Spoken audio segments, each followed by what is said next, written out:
হৃদমায়ার প্রেমগাথা লিখেছেন রিক্তা ইসলাম মায়া। আজকে থাকছে উপন্যাসটির ৫৫তম পর্ব।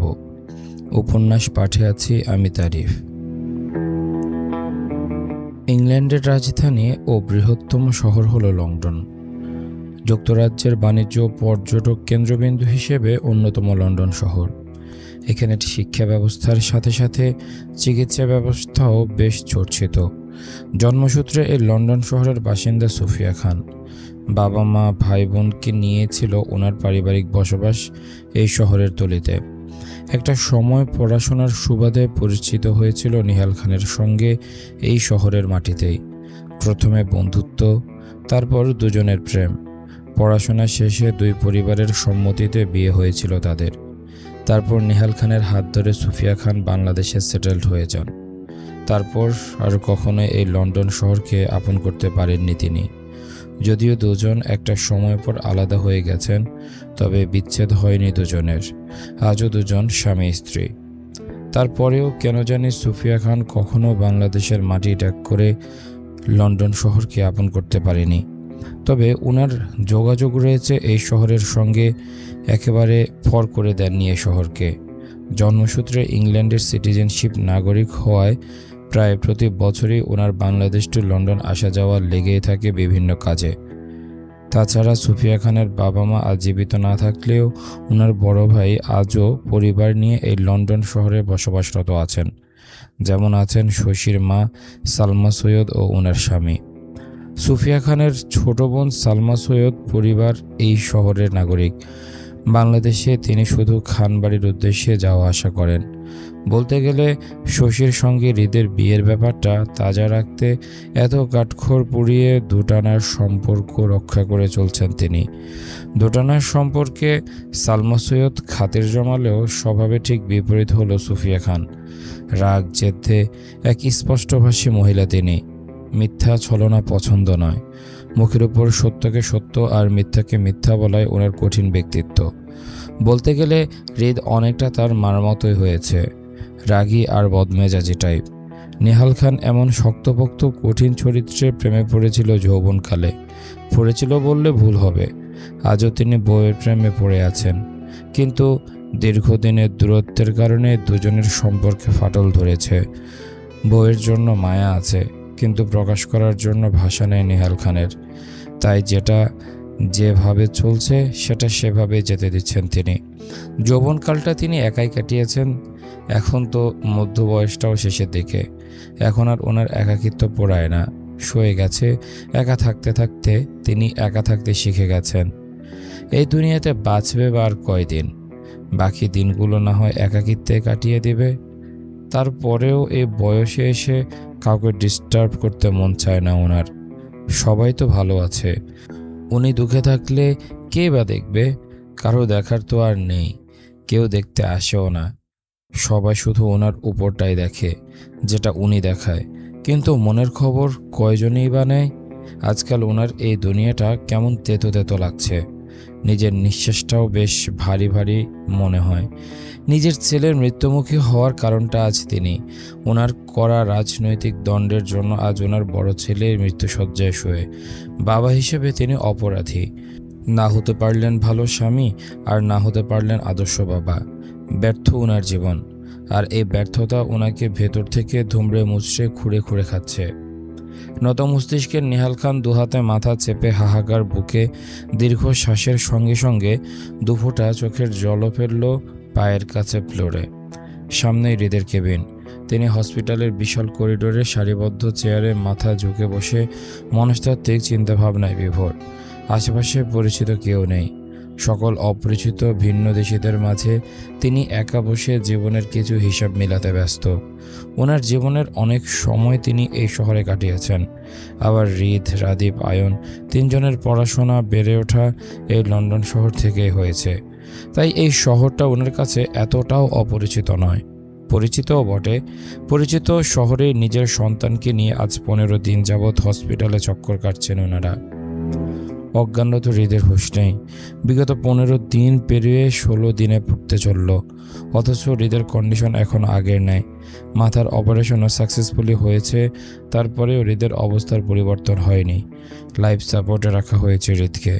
24 আওয়ার্স হসপিটালে চত্বরে কেউ না কেউ উপস্থিত থাকছে হৃদের সঙ্গে। বেশিরভাগ সময় সুফিয়া খান আর নিহাল খানকে দেখা যায় হসপিটালে।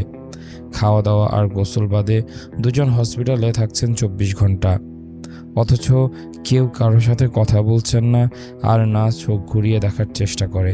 দুজন দুজনের আশেপাশে থাকছে, অথচ একজনের উপস্থিতিতে অন্যজন নীরব দর্শক।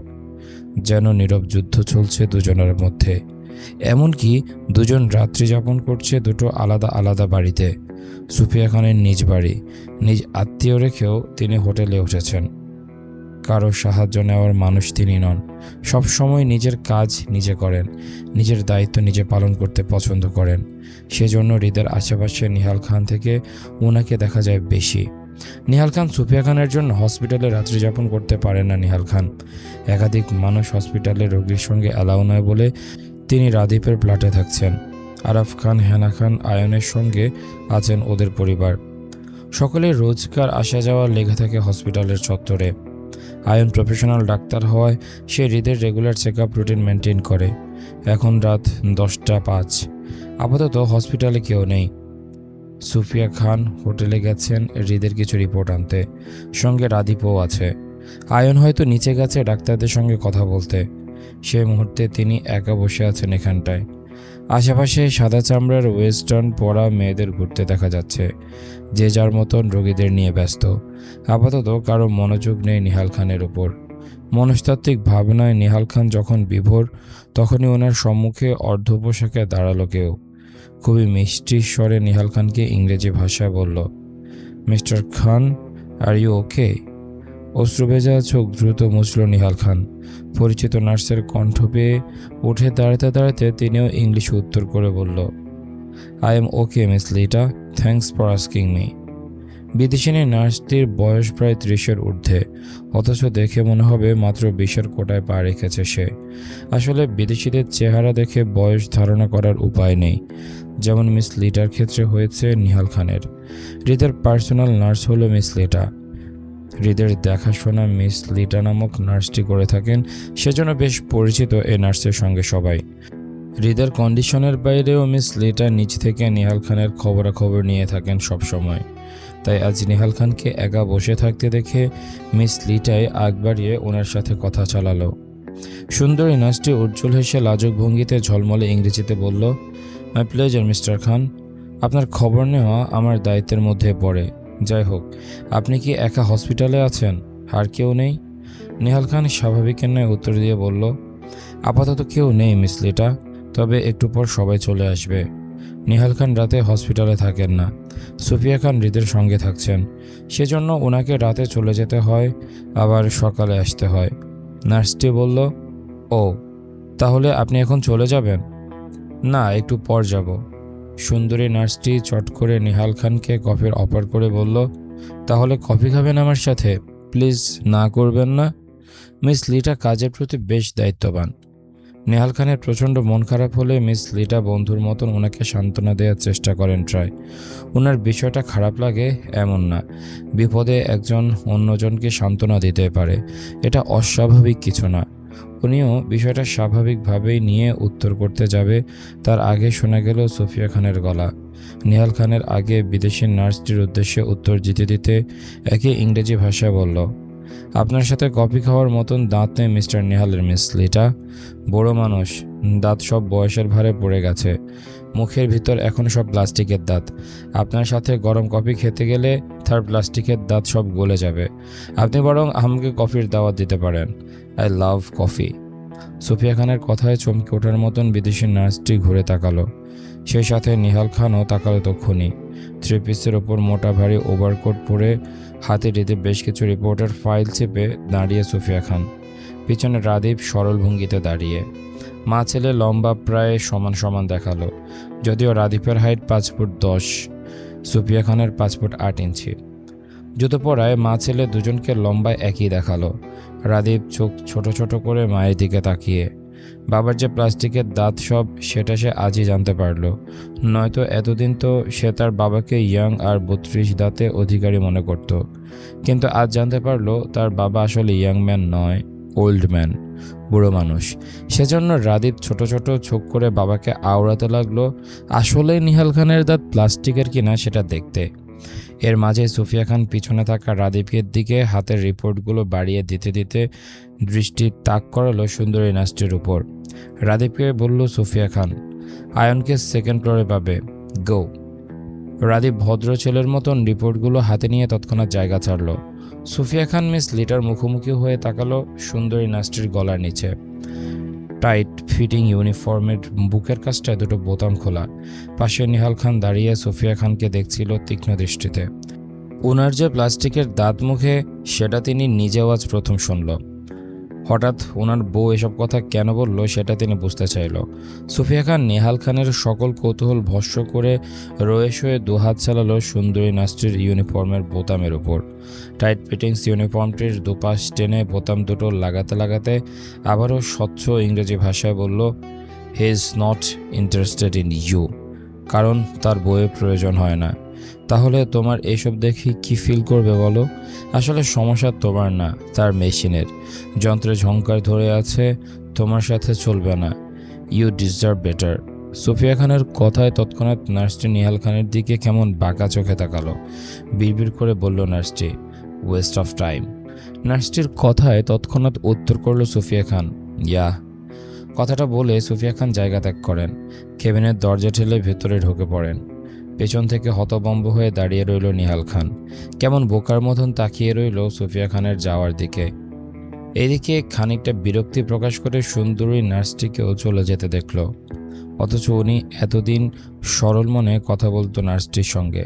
উনি বুঝতে পারেনি আসলে নার্সের মনে কে ছিল।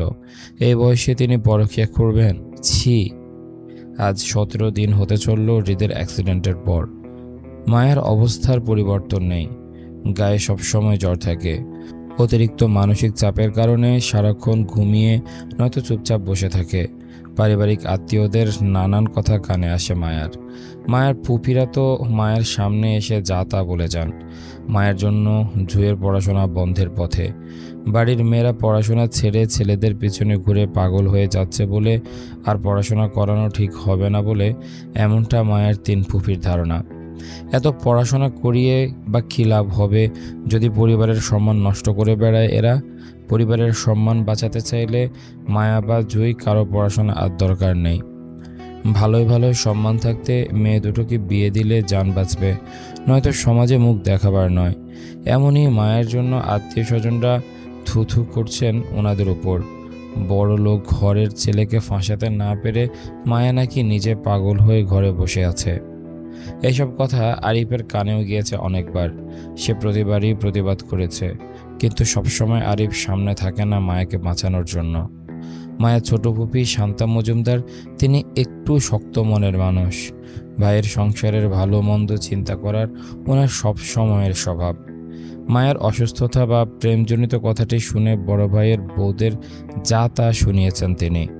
2 ভাইকে বুঝাচ্ছেন মায়েকে ভালো ডাক্তার দেখিয়ে সুস্থ করে তাড়াতাড়ি বিয়ে দিয়ে দিতে, নয়তো সমাজে মায়ের পাগল হওয়ার বিষয়টি রটে গেলে সম্মান নষ্ট হবে সবার।